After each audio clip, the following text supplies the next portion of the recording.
Bonjour, docteur Minasri. Aujourd'hui, nous allons parler d'échographie pleuropulmonaire.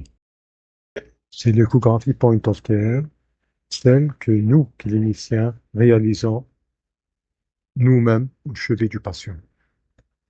C'est important parce que, contrairement à l'écho réalisé par les radios, nous connaissons le contexte clinique de notre patient et nous pourrons contextualiser nos images en temps réel, adapter notre examen à la situation et prendre des décisions immédiates. Donc considéré comme un cinquième outil de l'examen clinique ou de nouveau stéthoscope, donc il faut apprendre à combiner les échographies, poumons, plèvres, diaphragme, cœur, lorsque c'est nécessaire. Les données sont claires, sensibilité 95% pour détecter les épanchements, 40 à 60% pour la radio standard, un diagnostic en 3 minutes versus 45 minutes pour un scanner. Pas d'irradiation.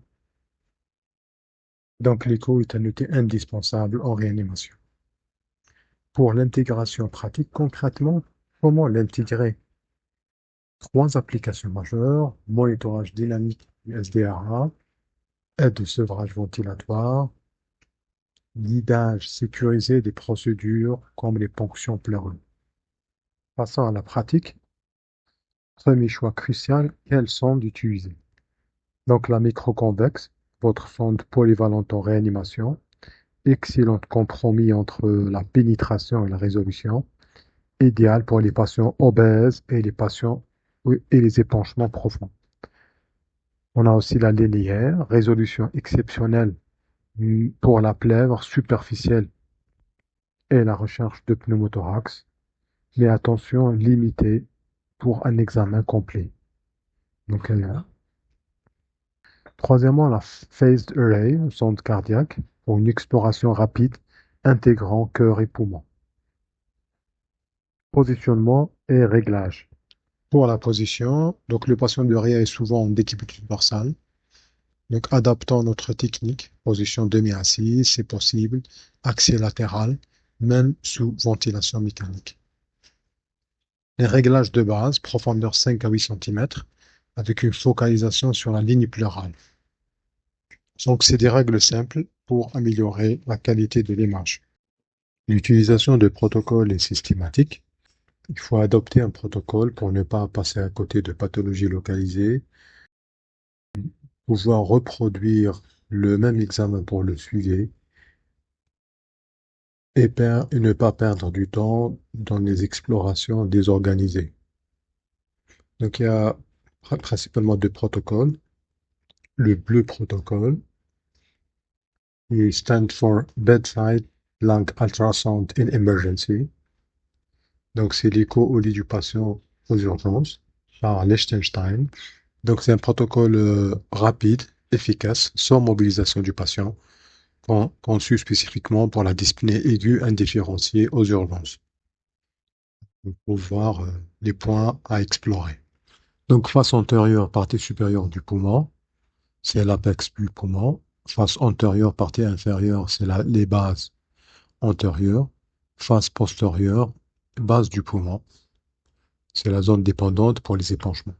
L'autre protocole, c'est le protocole ICU modifié ou réanimation modifiée. Donc, on va diviser le poumon en trois zones. Zone antérieure, zone latérale et zone postérieure, avec deux cadrans pour chaque zone supérieure et inférieure. Donc, 6 cadrans par poumon, 12 en total pour un patient. Après, on va établir un score en fonction du degré d'aération de chaque zone. C'est lung ultrasound, LUS score 0, 1, 2 et 3. Donc, évaluation rapide environ 2 minutes. Il est particulièrement utile pour le suivi quotidien des patients en réanimation. Après, nous allons voir les trois repères essentiels anatomiques, les côtes et leurs ombres acoustiques, l'espace intercostal qui est notre fenêtre d'examen, et les muscles intercostaux en superficie. Oui, la ligne pleurale qui est une structure clé, donc interface entre les deux fluides pleuraux, ligne hyperéchogène horizontale située entre les ombres costales. C'est votre point de départ, sans visualisation correcte de la ligne pleurale, pas d'interprétation fiable. On passe à la sémio du poumon normal, le sliding ou le glissement pleural. Donc le glissement pleural, c'est le mouvement de va-et-vient synchronisé à la respiration. Donc vous aurez la pleure qui scintille. Donc c'est un signe dynamique, c'est le signe que les deux filles pleuraux sont accolés et que le poumon est ventilé. L'absence de glissement pleural est un signe d'alarme, soit il y a de l'air entre les feuillets pneumothorax, soit le poumon n'est plus ventilé, par exemple lors d'une intubation sélective. Après, on va parler d'artefacts physiologiques. Donc les lignes A, c'est des artefacts de réverbération, ligne horizontale, parallèle à la plèvre, c'est un signe d'un poumon normal aéré. Les lignes B, physiologiques, quand il y a moins de 3 par champ, elles sont diluées, non confluentes, fréquentes aux bases, sans signification pathologique. Donc ces lignes A correspondent à l'artefact de la répétition de la ligne pleurale d'un poumon normal. Donc c'est une ligne horizontale qui se répète.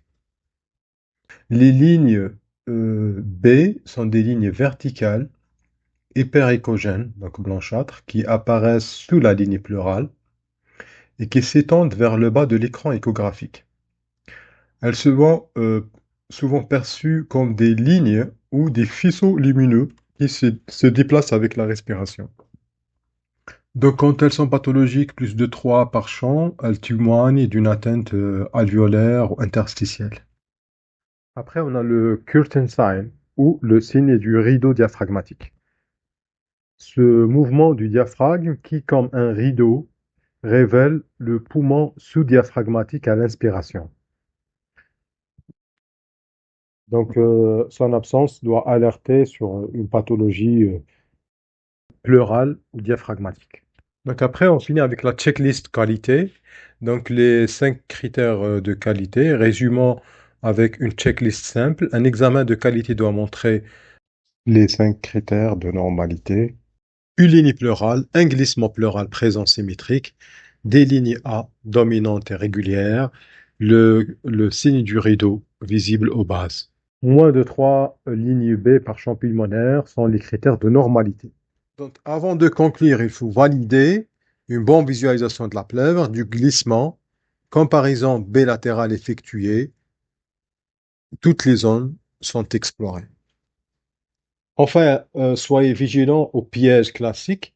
Ne pas confondre des lignes Z qui sont courtes. Les lignes B sont plus longues. Un mauvais réglage du gain peut simuler un faux glissement. Et l'oubli de la comparaison contralatérale est une erreur fréquente. La profondeur mal adaptée fausse l'interprétation aussi. Et pour finir, pour conclure, retenez que l'échographie pleuropulmonaire n'est pas compliquée. Elle demande de la méthodologie. Donc la littérature est formelle. Le clinicien avec échographie fait mieux que le clinicien avec seulement un stéthoscope et une radiographie. Je vous remercie.